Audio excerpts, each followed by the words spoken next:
Before tonight's horrors unfold, drop a comment and let us know where in the world you're tuning in from. Your support keeps the horrors alive. Let's begin.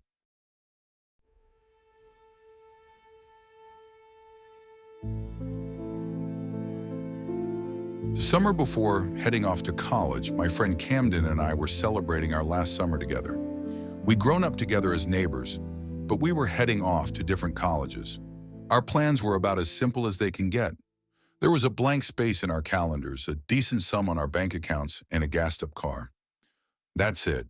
That first week was insane. Camden had to balance constant calls from his mom with being an absolute beast. He'd be doing cranberry vodka shots 1 second and calmly describe his breakfast in perfect detail the next. We spent 2 days with his distant relatives in Rochester.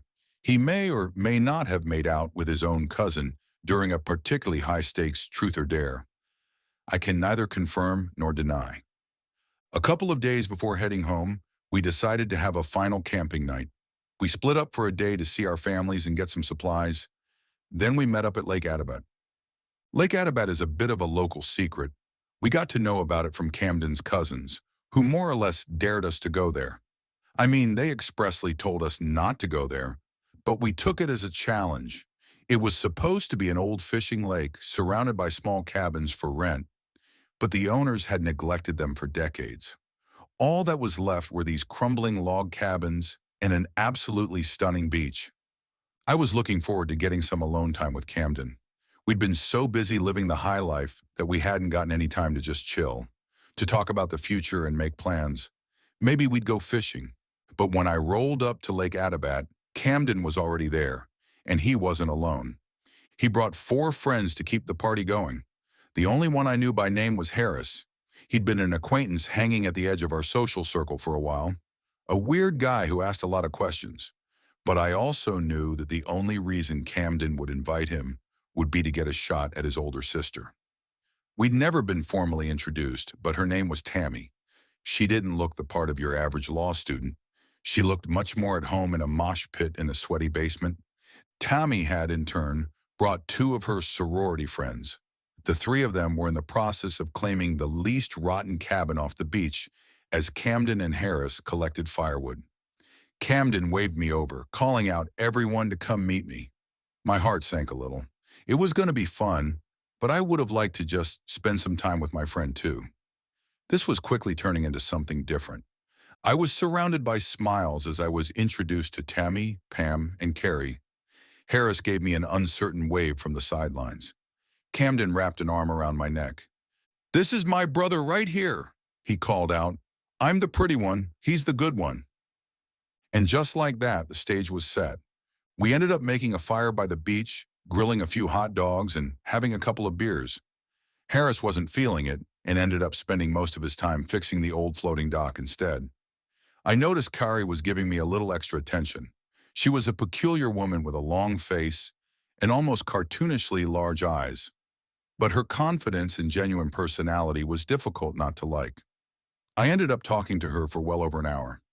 Harris came back with his hands on his hips, clearing his throat to get some attention. "I need something to tie the tanks with," he said. "The what?" Camden asked. "What are you talking about?" "The barrels, the things that makes the dock float," Harris sighed. "I need something to tie them on."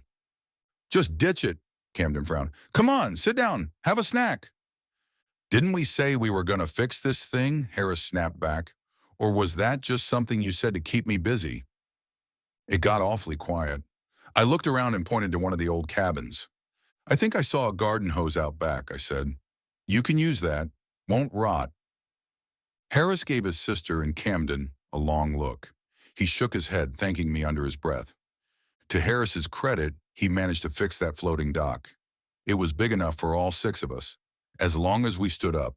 If someone was going to sunbathe on it, we might fit 3 if we crowded a bit. The thing was surprisingly solid. Harris definitely knew a couple of sailor's knots to keep the supports in place. Harris and his sister were polar opposites. While Harris kept to himself, Tammy was taking bikini selfies next to the no diving sign. Pam was off talking to her parents on her phone, while Carrie and I was sitting beachside, dipping our feet in the warm water. The sun was setting in about an hour or so, covering the lake in a golden glow. It was gonna be a great night, I could tell. We all went out on the floating dock, Tammy and Camden sitting side by side at the edge, kicking us out into the lake. We were cheering, teasing, laughing, all the things you're supposed to do when you're young and curious. We went out on the middle of the lake.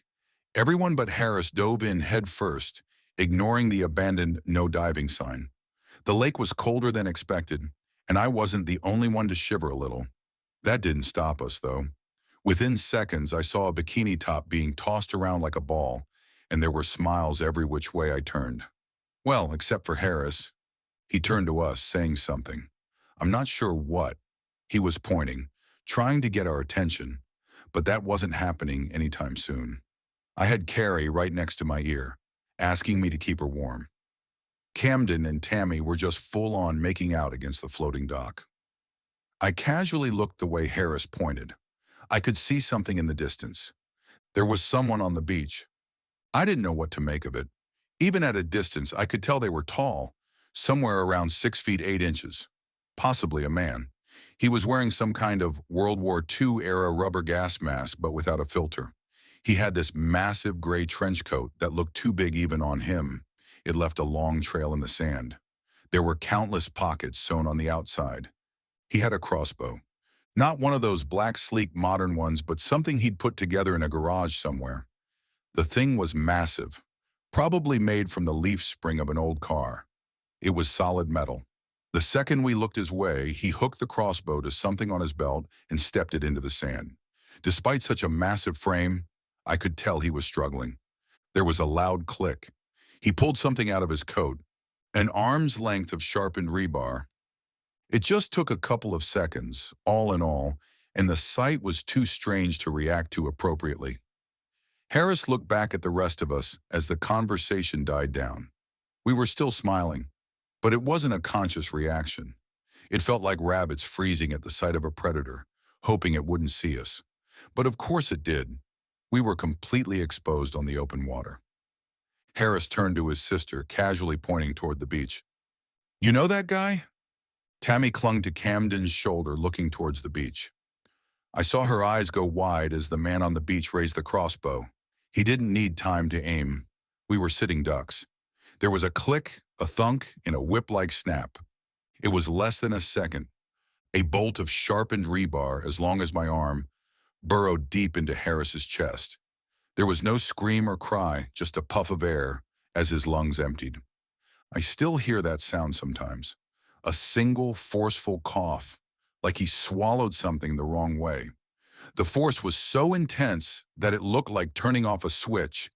Harris smacked down into the floating dock with complete abandon, splaying his arms out like a crucifixion. Immediate panic erupted. Camden held Tammy back from climbing up on the floating dock. Carrie and Pam hid under it.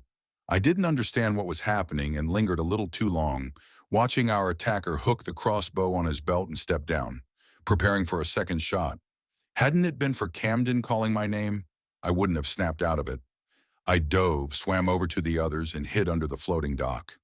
There was already blood dripping between the planks. Tammy couldn't stop screaming, her eyes so wide they looked black. The shouting was so loud and constant that it just blended into a mix, making it sound like nothing at all. This was just what the world was like now. Panicked, open mouths, screaming at everyone for answers. There was an awful crackling sound as 4 planks were torn apart by a second shot. The force rippled through the air, and I could feel it even at a distance. We all hid under the dock, keeping our heads down and trying to show as little of ourselves as possible. But seconds later, I heard him firing again. Another couple planks exploded into tattered fibers, the whole funneling Harris's blood right down on us, mixing the smell of wet wood with sickening volumes of blood. Everyone was talking and screaming over one another. Kari was screaming at us to dive, while Pam was telling us to split up. We didn't do either. Instead, I watched through the gaps in the dock how the man reloaded again and got down on his knees. He was planning something. He was shooting at an angle, trying to get the bolt to skip across the surface. It worked. There was this approaching thoo-thoo-thoo-thoo noise heading straight for us. I could see the ripples on the lake where the bolt had touched down. It was dark under the dock, but I could hear the shot slamming into the back of Pam's cranium. The water got warm as life left her. Tammy tried to get away, but Camden was holding her back. If she swam out from under the dock, she'd be an easy target. Instead, we hid behind the supports, these large white air tanks made of hardened plastic with little blue sunflower logos on the side. Another shot rippled across the water. Too, too, too, too. It smashed through the dock, effectively ripping it in half as the last planks shattered. Some of the supports came loose, but me and Carrie clung to them like life vests. "They're not hard enough," Camden screamed, holding Tommy close. "We gotta do something." "What?" Carrie screamed back. "What the fuck are we supposed to do?" "Thoo, thoo, thoo, thoo." Another shot. This one crashed into the side of the support I was holding on to, ripping it out of my arms. It snapped my shoulder so bad that I got a bruise. It was such massive force, like a battering ram. I was fine, but left exposed. I got a clear view of him hooking the crossbow to his belt again and stepping down on the crossbow, already preparing another bolt from his jacket. I waved at Camden, showing I was okay. Then I dove. The support I'd been hiding behind was intact, but had drifted off about 10 feet. I could make it. Diving down, the water was surprisingly clear. I could almost see all the way to the bottom. There was more debris than I anticipated. Things blown out from the beach and claimed by the lake. A ruined rowboat, an old tarp, the remains of a parasol. The screaming was just a faint murmur. I saw their feet kicking wildly. Looking over at Kari, her feet had stopped kicking, and the water was turning red. The screams got louder, but not from her. I came up behind the white air tank I'd been clinging to. Tammy wasn't even making sense at this point. It was just an animalistic screeching. Camden looked like a fish out of water, his mouth wide open. The floating dock was broken in two, but the pieces were still held up by the remaining supports. It was a little easier to hide behind, but it was just a matter of time before this whole thing would sink. I dove down again. At first it was to get away from a potential shot, but I had an idea. I swam down and grabbed the tarp and the old parasol. It was just a couple of aluminum poles at this point. Coming back up, I held the tarp over myself like a makeshift tent, using one of the poles at an angle. I figured it might obscure me just enough for him to miss a shot or two. It smelled like old dirt and algae, but I was too panicked to care. "He's gonna run out of bolts," Camden yelled. "We gotta bait them out." There was something to it. The bolts were large, and even with a large jacket, there couldn't be that many left. Tammy watched him closely, and as soon as he finished reloading, she called out, "Now!" Then we all dove, trying to move around. I ducked my head under the surface as I heard that approaching thoo-thoo-thoo-thoo. Another bolt gone, disappeared into the lake. I came back up, hiding under that tarp. I tried to take long breaths, but it was difficult. Not knowing when the next bolt would fire meant it could come just as I exhaled. As Tommy called out another, "Now," I dove down like a bullet. I looked back at the others. No more blood in the water. All feet were still kicking. We managed to bait another couple bolts. Then it was a long pause. No one was calling out anything. I looked out from under the tarp. Camden and Tammy were looking out from the side of the wrecked dock. The man in the gas mask was just standing there at the shore looking at us. He seemed to have one more bolt at the ready, but was reluctant to fire. Maybe he wanted to align that perfect shot. "He's waiting for us to get out," Camden said. "He can't keep guessing. He needs a clear shot." Tammy just stared at him. She couldn't look away. Camden was talking to her, but his words just passed right through. "He can't stay here forever," Camden continued. "We wait, and then we split up." Tommy nodded, keeping her eyes on him still. We must have stayed in the water for well over an hour, clinging to the remains of the dock. The sun was setting, quickly making the water inhospitable. We were shivering and our lips turned blue. There was a very real chance we'd get hypothermia. My hands were cramped into claws from holding onto the air tank too hard. I could barely feel my feet. He wasn't leaving. He was standing in that exact same spot, waiting to load his crossbow.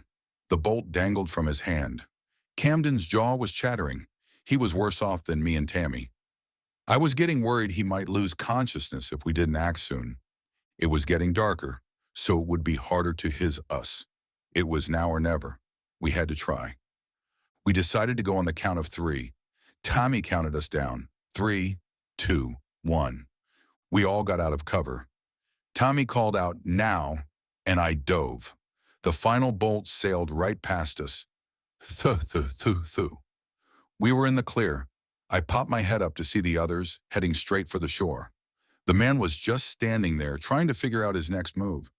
We were halfway to the shore when I saw him put his hand down his other jacket pocket. He pulled out another bolt. It was a trick. He'd faked running out. Camden called on us to scatter. Tommy told us to keep going for the shore. I begged them to get to cover. Our voices intermingled into a yelling mess as I saw him step down on the crossbow and load another bolt. He took aim at us. "Now!" Tammy called out. "Fucking now!" We all dove, but we were out of breath. A couple of seconds passed, and as I broke through the surface, I heard that familiar thumping. Thu. Except now it connected to something with a sickening crunch. I hid behind one of the air tanks, and I could see someone else do the same in the distance. I couldn't see who it was. The lake got eerily quiet, leaving only the echo of birdsong. I was colder than I thought. I hadn't noticed my teeth chattering. I clung to the side of that air tank, letting my legs rest. I had to break the silence. "Camden," I called out. "Yeah," he responded. His voice was weak, his throat raw. It barely sounded like him anymore. I could almost hear his breathing, even from a distance. "Tommy," he called out. "Tommy, are you?" There was no response, only birdsong. Another click as a bolt was loaded. I could barely see the man on the shore, but the silhouette was clear. The crossbow was raised and ready. He was listening, aiming. He might have had more bolts than we'd anticipated, but he was making them count. I slowly paddled back towards the tarp I dragged up, wrapping it over the air tank. In the dark and from a distance, it sort of looked like a person. "I'm heading to shore," Camden called out. "See you there." "Hold on," I called back. "Wait a minute." "I can't, man," he sighed. "I can't. I gotta." "Hold on," I repeated. "Don't fuck this up." There was no response. I just heard the pitter-patter of someone paddling back to shore. I got out of cover, beelining towards Camden. Another thunk as a bolt released. Thu. It smacked into the air tank I'd covered with the tarp, punching a hole straight through. Camden called out my name, but I didn't respond. I figured if the attacker thought he'd gotten me, maybe he would stop firing. Then again, maybe he'd go for Camden instead. I had to keep a low profile. Something brushed against my leg. I was in the middle of the debris from the floating dock. There was a piece of garden hose that Harris had used for repairs. I carefully brought it up, blowing out the water inside. I could use it as a makeshift snorkel. I swam towards the shore at an angle, as slowly as I could. As I got closer, I dove down. Fumbling with my stiff hands, I found a large rock. I held it close as an anchor to weigh me down. I held the hose up over the surface. I could breathe through it, but it was bitter taste, leaving a layer of bacteria on my tongue. The waves would sometimes go a little higher than anticipated, forcing a gulp of water going down my gullet. It was probably the longest couple of minutes of my life. I was shivering with every step, clinging to a slippery stone at the bottom of the lake. Shallow breaths interrupted by little drops tickling my throat. But I had to keep going. The water was getting too cold. Soon enough, my head was just below the surface. I had to be really close to the shore. I got down on my knees, crawling the last few feet. As my head breached the surface, I saw that I was off to the side, away from the beach. There were rocks covering the ground, cutting the soles of my feet as I struggled to stay quiet. The evening air was chilling. I made my way through the underbrush, stepping on roots and fallen branches along the way. I couldn't feel my fingers and my teeth wouldn't stop chattering.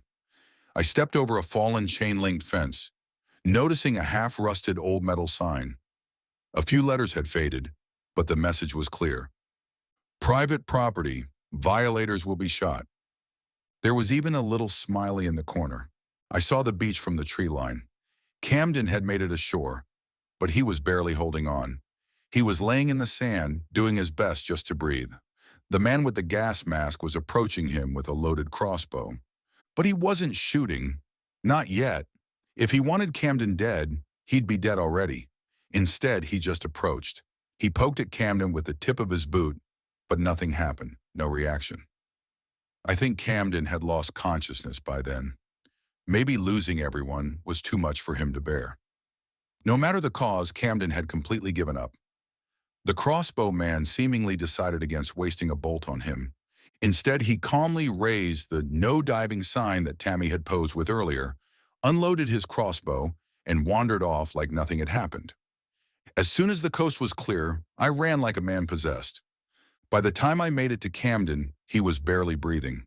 I looked around the beach, couldn't see my things in the dark. I tapped Camden on the cheek, trying to get him to focus, but his eyes were rolled back. There was a noise. It came from Camden's clothes, just a little further down by the water. His phone. It was his worried parents, calling for the third time today. It was easy to forget how often Camden talked to them. I must have sounded absolutely unhinged when I answered, begging them to call for help. Not long after that, I had the emergency services on the line. I had to perform CPR to keep Camden breathing. By the time the EMTs got there, he'd lost a lot of color. We were both severely hypothermic. Those few final minutes at Lake Attabat was nothing short of psychedelic. Colored lights from 4 different vehicles mixing in the dark, highlighting angry and stressed faces. The occasional flash of a camera photographing a body washed up on the beach. A paramedic trying to get me to focus on a little light that he held in front of my eyes. I heard him talk, but it was too distant, like he wasn't really there. For a moment, I thought I might have hallucinated this whole thing. Maybe I was still out on the lake. Maybe this was me watching my life pass before my eyes. I could hear that thumping noise as the metal bolts skipped across the surface in my mind. I could hear it so loudly and clearly that it might as well have been real, a problem that persists to this day. And as we left Lake Attabat, I could imagine the glare of 2 slides of glass from a gas mask in the distance. Watching. Waiting. The police came to talk to me at the hospital. They were asking about us trespassing and what had happened. They didn't seem to believe me when I told them about the crossbow man. Autopsies revealed that Pam, Carrie, Harris, and Tammy all had alcohol in their bodies, which was enough to blame it all on some kind of accident. The police had a smashed floating dock, plenty of alcohol, and 4 dead bodies. They connected their own lines, puncture wounds and witness statements be damned. There were no charges, no investigation, no outcry. Harris and Tammy's parents lost 2 children that day. Camden and I have since tried talking to them, but there has just been no reasoning with them. I don't blame them, they're completely broken. Camden and I have been back there a couple of times, putting up signs of our own, warning passers-by of a murderer. I was back there last year and someone had taken the sign down. The no diving sign was as visible as ever, though. That last summer at Lake Attabat was the worst thing I've ever experienced. Just seeing a body of water can make my teeth chatter nowadays. It's like my blood remembers before my mind does. I'm thankful that I can still talk to Camden about it. I think he's taken it worse than me. He's much quieter nowadays, and he rarely goes outside. We're the only ones who really know, and the only ones who truly believe. We're trying to tell others, but they think we're making this up. It sounds much better to have a crossbow-wielding lunatic than people drowning from alcohol poisoning and a failing floating dock. And people believe what they want. There are accidents all the time. People go missing all the time. But sometimes the answer is right there, and no one is asking the questions.